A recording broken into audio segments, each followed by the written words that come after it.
Start. Hello students, welcome to my YouTube channel.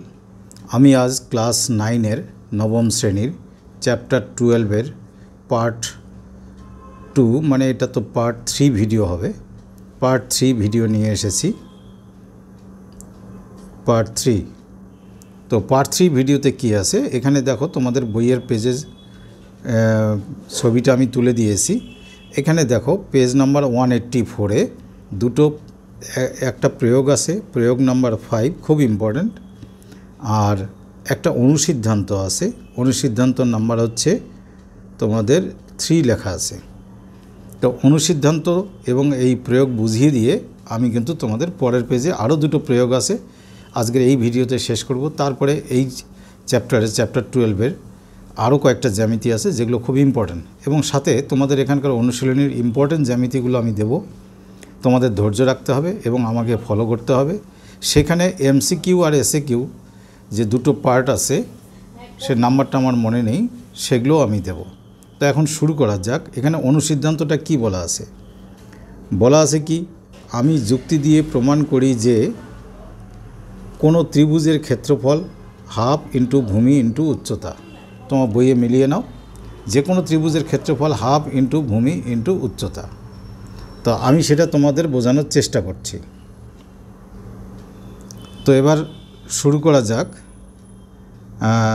एखाने आमी चित्र करे तोमादेर बुझिए दिচ্ছি, भालो करे देखबे।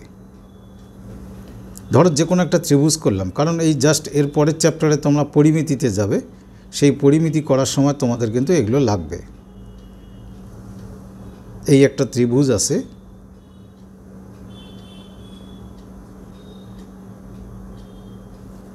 तो एखाने नाम दिलाम आमी ए, एखाने दिलाम बी, एखाने सी।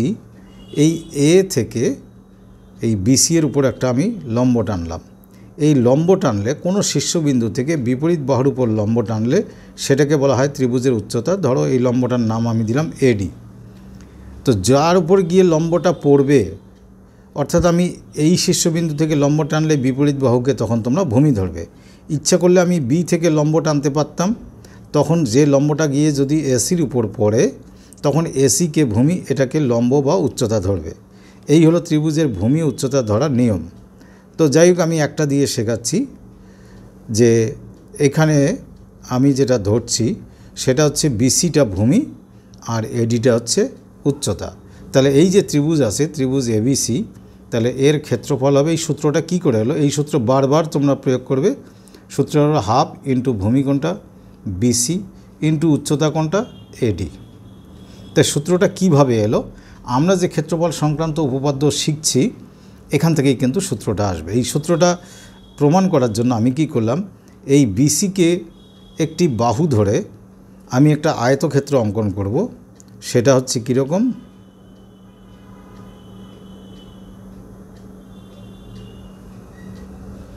সেই আয়তক্ষেত্র হচ্ছে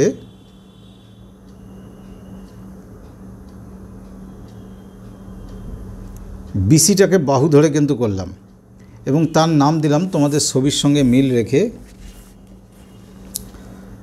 এখানে চিত্রে তোমাদের এপি উচ্চতা করেছে, তো আমি এখানে এপি করে দিচ্ছি। তাহলে প্রমাণ করার সময় আমাদের এটা এপি করতে হবে। তাহলে B C D E, actually ধারাবাহিকভাবে নামটা দিতে হয়, বি সি ডি ই নাম দিলাম, এটা কিন্তু দেওয়ার নিয়ম। যাই হোক, তাহলে আমি যে আয়তক্ষেত্র করলাম বি সি ডি ই, সেই ডিই বাহুটা, যে উপরের বাহুটা, সেটা কিন্তু এ বিন্দুগামী হতে হবে। তার মানে আমার যে এ বিন্দু থেকে যে এপি লম্বটি আছে, এটা মাথায় রাখবে। এই লম্বটি যেমন ত্রিভুজের উচ্চতা, এই লম্বটি কিন্তু আয়তক্ষেত্রের দুই বিপরীত বাহুর মধ্যে কিন্তু দূরত্ব বা আয়তক্ষেত্রের উচ্চতা। এই উচ্চতা কিন্তু আয়তক্ষেত্রের এই বাহুর সমান হবে। কেন হবে? আয়তক্ষেত্রের এই কোণ 90 ডিগ্রি, এই কোণ 90 ডিগ্রি, এই কোণ 90 ডিগ্রি, এটিও 90 ডিগ্রি। তো আমি যে লম্ব টেনেছি এটিও 90 ডিগ্রি, তো অটোমেটিক্যালি এটা 90, এটা হলে এটাও 90। তাহলে আমি দেখতে পাচ্ছি এ পি বি ই একটি আয়তক্ষেত্র হয়ে গেল। তোমাদের বইয়ে সামান্তরিক বলছে, অসুবিধা নেই, সামান্তরিক বলতে পারো। आयतक्षेत्र हलो आयतक्षेत्रेर विपरीत बाहुर समान तार माने एई बाहु कि होबे एई बाहुर समान। सेई उद्देश्ये आगे बोलছি এই বিই আর এপি সমান হবে। তাহলে আমি এখানে লিখে রাখছি যে বিই ইকুয়াল টু এপি। আমি কিন্তু ভাষা গুছিয়ে লিখে বলছি না, তোমাদের বুঝিয়ে দিচ্ছি। এবার একটা জিনিস লক্ষ্য করো, এই যে এ বি সি ত্রিভুজ আছে তার ভূমি হচ্ছে কোনটা? বিসি। আর বি সি ডি ই যে আয়তক্ষেত্র আছে তারও ভূমি কিন্তু বিসি। তো আমরা কি শিখেছি? একই ভূমি একই সমান্তরাল যুগলের মধ্যে একটি ত্রিভুজ আর একটি যদি আয়তক্ষেত্র বা সামান্তরিক, একই কথা কিন্তু থাকে। আবারও বলছি, একই ভূমি বিসি এবং একই সমান্তরাল যুগল বিসি ও ইডি এর মধ্যে একটি ত্রিভুজ আছে, নাম কি? ত্রিভুজ এবিসি। এই যে এবিসি। আর একটি আয়তক্ষেত্র আছে কি? বিসিডিই। তাহলে ত্রিভুজটি কী হবে? আয়তক্ষেত্রের অর্ধেক। ত্রিভুজ এবিসি হবে কার অর্ধেক? আয়তক্ষেত্রের অর্ধেক। আয়তক্ষেত্রের নাম কি? আয়তক্ষেত্রটির নাম হচ্ছে বিসিডিই। কোনো আয়তক্ষেত্রের ক্ষেত্রফল কি? আমি হাফই লিখলাম। আয়তক্ষেত্রের ক্ষেত্রফলের সূত্র হচ্ছে দৈর্ঘ্য গুণন প্রস্থ। এখানে দৈর্ঘ্য কোনটা? বিসি। এই যে আয়তক্ষেত্রের দৈর্ঘ্য এই যে বি থেকে স্টার্ট করে সি পর্যন্ত, ইন্টু প্রস্থ কোনটা? বিই। এই যে বিই হলো প্রস্থ, লিখলাম বিই। তো তোমাদের তো প্রথমেই আমি যুক্তি দিয়ে প্রমাণ করে দিয়েছি বিই আর এপি সমান। তার মানে আমি লিখতে পারি কি? Half into BC into BE মানে কত বললাম? এপি। এটাই তো আমি প্রমাণ করতে চেয়েছি প্রথম থেকে। তো মধ্য কথা এখানে আমরা কি শিখলাম? যে কোনো ত্রিভুজের ক্ষেত্রফল, এটা কিন্তু মুখস্থ রাখবে সবসময়। তাহলে যে কোনো ত্রিভুজের ক্ষেত্রফল, ত্রিভুজের ক্ষেত্রফলের বেসিক ফর্মুলা, এরপরে আরও ফর্মুলা শিখবে তোমরা, কারণ সমবাহু ত্রিভুজ আছে, সমদ্বিবাহু ত্রিভুজ আছে, তারপরে ধরো বিষমবাহু ত্রিভুজ আছে।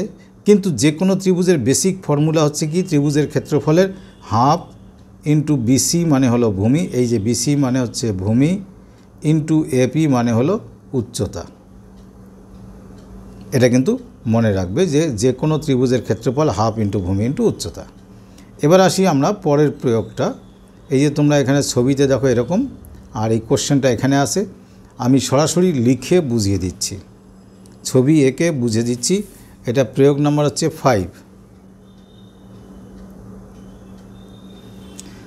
কীরকম বলেছে? যে এবিসিডি একটি সামান্তরিক আছে।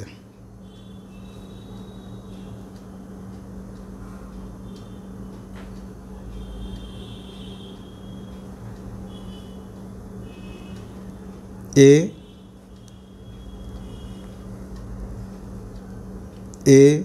বি সি ডি, তার অভ্যন্তরে পি যে কোনো একটি বিন্দু।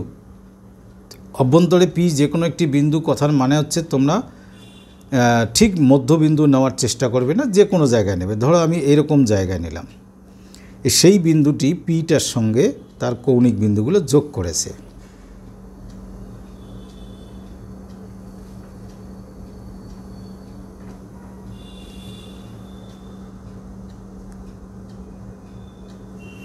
যোগ করার ফলে দুই বিপরীত দিকে দুটো ত্রিভুজ হয়েছে। আমি একটু হালকা তোমাদের মার্ক করলে বুঝতে সুবিধা হবে। এই একটা ত্রিভুজ আর এই একটা ত্রিভুজ। এই দুটো ত্রিভুজের ক্ষেত্রফলের সমষ্টি, এই যে আমি রেড মার্ক করলাম, গোটা সমান্তরিকের হাফ। দ্যাট মিন্স আমরা প্রমাণ করব ত্রিভুজ, এই যে এটা নাম হচ্ছে এপিডি প্লাস ত্রিভুজ এই দিকেরটা নাম হচ্ছে বিপিসি ইকুয়াল টু হাফ সমান্তরিক পুরোটা ABCD।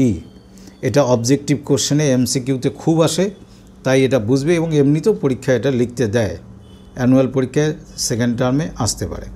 যাই হোক, আমরা কি করব? আমরা এই পি বিন্দু দিয়ে একটি সরলরেখা অঙ্কন করব। আমার ঠিকঠাক হলো না। এই যে পি বিন্দু দিয়ে কার সমান্তরাল করলাম? এই যে এডি সমান্তরাল। সমান্তরাল চিহ্ন তো এরকম, যারা আমার ভিডিও দেখছো তারা জানো। একটা সমান্তরাল সরলরেখা অঙ্কন করলাম, তার নাম দিলাম EF। সেটা কোন বিন্দুগামী? পি বিন্দুগামী। তো এই সরলরেখার সমান্তরাল হচ্ছে এটা, আর এই যে DF এর সমান্তরাল তো এই, কারণ ABCD একটা সামান্তরিক, সামান্তরিকের বিপরীত বহু সমান্তরাল। তাহলে বলে নেই, এডি সমান্তরাল করে বানালাম EF। আবার এই ডিএফ এর সমান্তরাল তো আগের থেকে ছিল কি এই, তার মানে এ ই এফ ডি একটি সমান্তরিক হলো। তাহলে এ ই এফ ডি একটি কি হলো সমান্তরিক, এটা আমরা বুঝতে পারলাম। এবার দেখো এই যে সমান্তরিকের যে নাম লিখলাম এ ই এফ ডি, এ ই এফ ডি এই যে সমান্তরিক, সেই সমান্তরিক এডি ভূমির উপর আসে, আর এই যে রেড মার্কের ত্রিভুজটিও এডি ভূমির উপর আসে, এবং এরা দুজন একই সমান্তরাল যুগল এডি ও ইএফ এর মধ্যে অবস্থিত।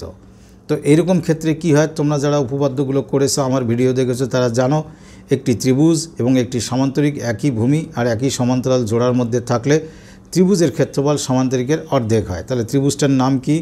ত্রিভুজ, এখানে ছবিতে দেখো ত্রিভুজ এ পি ডি, ত্রিভুজ A P D equal to half সমান্তরিক এ ই এফ ডি। দেখো অনুরূপে আমরা এই প্রান্তে যদি চলে আসি, এই যে ইএফ থেকে ডান দিকে যদি চলে আসি, তাহলে এই যে ত্রিভুজটি, ত্রিভুজের নাম বিপিসি, এটা আমার অত ব্যাখ্যা করার দরকার পড়বে না। এটিও এই সমান্তরিকের অর্ধেক, কোনটা? ই বি সি এফ, অর্থাৎ বিসিএফই, এটা হাফ সমান্তরিক বিসিএফই। এবার চিত্র দেখা বাদ দাও, এই দুটোকে আমরা যদি যোগ করি কি পাবো? ত্রিভুজ এপিডি প্লাস ত্রিভুজ, এই যে এটা যোগ করছি, বিপিসি ইকুয়াল টু হাফ, এই যে এখানেও হাফ আছে এখানেও হাফ আছে, হাফ কমন নিলাম, নিয়ে এখানে একটা সমান্তরিক আছে, নাম কি? এ ই এফ ডি প্লাস, এই হাফ তো কমন নিয়েছি, বাকিটা কি আছে? সমান্তরিক বিসিএফই। এবার ছবিতে আসো, প্রথমে এই সমান্তরিকটি আছে ব্র্যাকেটের ভেতরে, আর পরে আছে এই বড় সমান্তরিকটি, দুটো মিলে কোনটা? এবিসিডি পেয়ে যাচ্ছি। তাহলে ইকুয়াল টু হাফ সমান্তরিক এ বি সি ডি।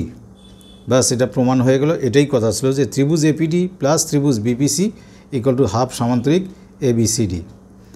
আমি ভাষা যেহেতু লিখছি না, লেখার কিছু নিয়মকানুন টুকটাক একটু উন্নত মানের লেখা উচিত, সেটা আমি এখানে দিতে পারছি না, তোমাদের বোঝানোর জন্য আমি এইটুকুই দিচ্ছি। তো এখানে দুটো তো হয়ে গেল।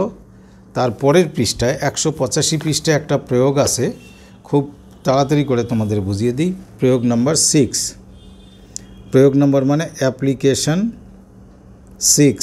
সেখানে বলা আছে কি? এবিসি একটি সমদ্বিবাহু ত্রিভুজ। খুব তাড়াতাড়ি দেখো, বুঝে যাবে। এই যে এবিসি একটি সমদ্বিবাহু ত্রিভুজ, যার হচ্ছে এবি বাহু আর এসি বাহু এই দুটো সমান, এবি ইকুয়াল টু এসি। বলেছে বিসির উপর পি যে কোনো জায়গায় একটি বিন্দু, মধ্যবিন্দু বলে কথা নেই, যে কোনো জায়গায়, সেখান থেকে বিসির উপর একটা লম্ব টেনেছে। এখানে লম্ব চিহ্ন দেবে, তোমাদের বইয়ে দেওয়া নেই, তোমরা অবশ্যই দেবে। লম্ব চিহ্ন মানে সমকোণ চিহ্ন। আর ওই বিন্দু থেকে আর একটা লম্ব টেনেছে এবির উপর, সেটা হচ্ছে ওপি, আর এটার নাম ও কিউ। আবার বি বিন্দু থেকে এসি বাহুর উপর একটি লম্ব টেনেছে, তার নাম হচ্ছে বিডি। প্রমাণ করতে হবে এই যে বৃহত্তর লম্ব যেটা আছে বিডি, সেটা ইকুয়াল টু এই যে ছোট ছোট লম্ব যেটা আছে, একটা ও কিউ আর একটা ওপি, মানে ওপি প্লাস ও কিউ। খুব সহজ জন্য আমি বলছি, এই এ আর ও বিন্দুটা তোমরা যোগ করো। যোগ করলাম। এবার যে কোনো ত্রিভুজের ক্ষেত্রফল একটু আগে আমি আলোচনা করলাম, এই পাশের থেকে একটু লিখছি, কারণ তোমাদের তাহলে পেজটা অনেক দূরে চলে যাবে ছবিটা। যদি বাঁদিকে ত্রিভুজ লিখি, এ ও বি, এ ও বি, এই যে এ থেকে ও বি, এখানে লম্ব বা উচ্চতা কোনটা? ওপি। তাহলে এই ত্রিভুজের ক্ষেত্রফল কি? হাফ ইন্টু এই লম্বটা যার বডিতে গিয়ে পড়েছে সে হলো ভূমি, তাহলে ভূমি কোনটা? এ বি, আর লম্ব কোনটা? হচ্ছে ওপি। তো হাফ হাফই লিখলাম। এবি আর এই যে এবি আর এসি বাহু দুটি সমান, তাই এবির জায়গায় এই যে এবির পরিবর্তে এসি ইন্টু ওপি লিখলাম, থাকলো এটা। ডান দিকে ত্রিভুজ দেখো এ ও সি, এর ক্ষেত্রফল কি? ত্রিভুজ এ ও সি এর ক্ষেত্রফল হাফ ইন্টু ভূমি, এবার এসি, কারণ এই লম্বটা গিয়ে এসির বডিতে ধাক্কা খেয়েছে, তাহলে এসি ইন্টু উচ্চতা কোনটা? O Q. হলো। তাহলে এই দুটো জিনিস থাকলো, একটা এও বি ত্রিভুজ, একটা এও সি। এবারে তোমরা লক্ষ্য করো, সবথেকে বড় ত্রিভুজ যেটা আছে এবিসি, তার ক্ষেত্রফল কি হাফ ইন্টু ভূমি এসি। কেন লিখলাম বলছি ইন্টু বিডি, কারণ এই শীর্ষবিন্দু বি থেকে এসির উপর লম্ব টানা হয়েছে বিডি, তাই লম্বটাকে বলে উচ্চতা, আর যার উপর গিয়ে লম্বটা ধাক্কা খায় সেটিকে বলে ভূমি। বারবার বলে যাচ্ছি। ছবিতে দেখো, এই এবিসি ত্রিভুজকেই দুটো ভাগে লিখতে পারি। একটা লিখতে পারি এ ও বি, আর একটা লিখতে পারি এ ও সি। তার মানে আমি ত্রিভুজ এবিসিকে দুটো ভাগ করতে পারি, একটার নাম এ ও বি প্লাস আর একটার নাম এ ও সি। এবিসি ত্রিভুজের ক্ষেত্রফল এটা লিখছি আমি হাফ ইন্টু ভূমি এসি ইন্টু লম্ব হচ্ছে বিডি বা উচ্চতা বিডি, লম্ব উচ্চতা একই কথা। আর এও বি এর ক্ষেত্রফল এই যে এখানে করে রেখেছি হাফ ইন্টু এসি ইন্টু ওপি, আর এও সি এর ক্ষেত্রফল এই যে এটাতে করে রেখেছি half into AC into O Q.